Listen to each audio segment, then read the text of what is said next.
ഉത്സവങ്ങളിൽ ഇനി പനമ്പട്ടയോ പാപ്പാനോ ആവശ്യമില്ലാത്ത ആനകൾ അണിനിരക്കും. ഒറ്റ നോട്ടത്തിൽ ആരുമൊന്ന് പേടിക്കുമെങ്കിലും ചവിട്ടുമെന്നോ കുത്തുമെന്നോ ഉള്ള പേടി വേണ്ട. ആർക്ക് വേണമെങ്കിലും തലോടാം, അടുത്തുനിന്ന് ചിത്രമെടുക്കാം, പുറത്തും കയറാം. കാരണം ഒറിജിനലിനെ വെല്ലുന്ന മാതൃകയിൽ അതേ ഗാംഭീര്യത്തോടെ ഫൈബറിൽ നിർമ്മിച്ച ഫൈബർ ആനകൾ കേരളത്തിലെ ഉത്സവങ്ങളിൽ അണിനിരക്കാൻ തുടങ്ങി. ഇടയ്ക്കിടയ്ക്ക് തുമ്പിക്കൈ ഉയർത്തി വണങ്ങും, ചെവികൾ ആട്ടിക്കൊണ്ടേയിരിക്കും.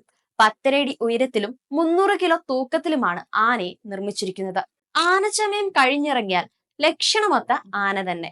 വെഞ്ചാമരവും മുത്തുക്കുടയും ആലവട്ടവുമായി 3 പേർക്ക് സുഖമായി ആന പുറത്തിരിക്കാവുന്നതുമാണ്.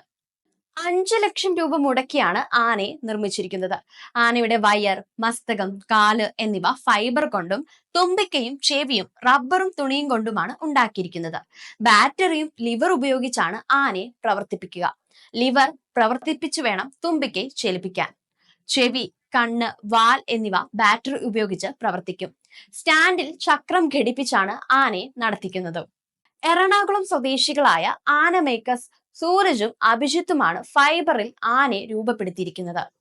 ഇത്തരം റോബോട്ടിക് ആനകളെ സൗജന്യമായി നൽകാനായി ഇപ്പോൾ മുന്നോട്ട് വന്നിരിക്കുകയാണ് പെറ്റ ഇന്ത്യ.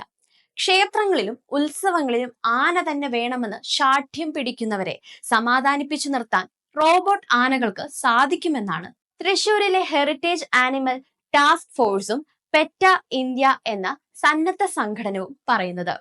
മൃഗങ്ങളെ സന്മാർഗികമായി ഉപയോഗപ്പെടുത്താൻ ജനങ്ങളെ ഉദ്ബോധിപ്പിക്കുന്ന അന്താരാഷ്ട്ര സംഘടനയാണ് പെറ്റ ഇന്ത്യ. തൃശൂർ തിരുവമ്പാടി കുന്നത്ത് ലൈനിൽ പ്രവർത്തിക്കുന്ന ഹെറിറ്റേജ് ആനിമൽ ടാസ്ക് ഫോഴ്സിന്റെ സഹകരണത്തോടെയാണ് പെറ്റ ഇന്ത്യ റോബോട്ട് ആനകളെ ദാനമായി നൽകുക.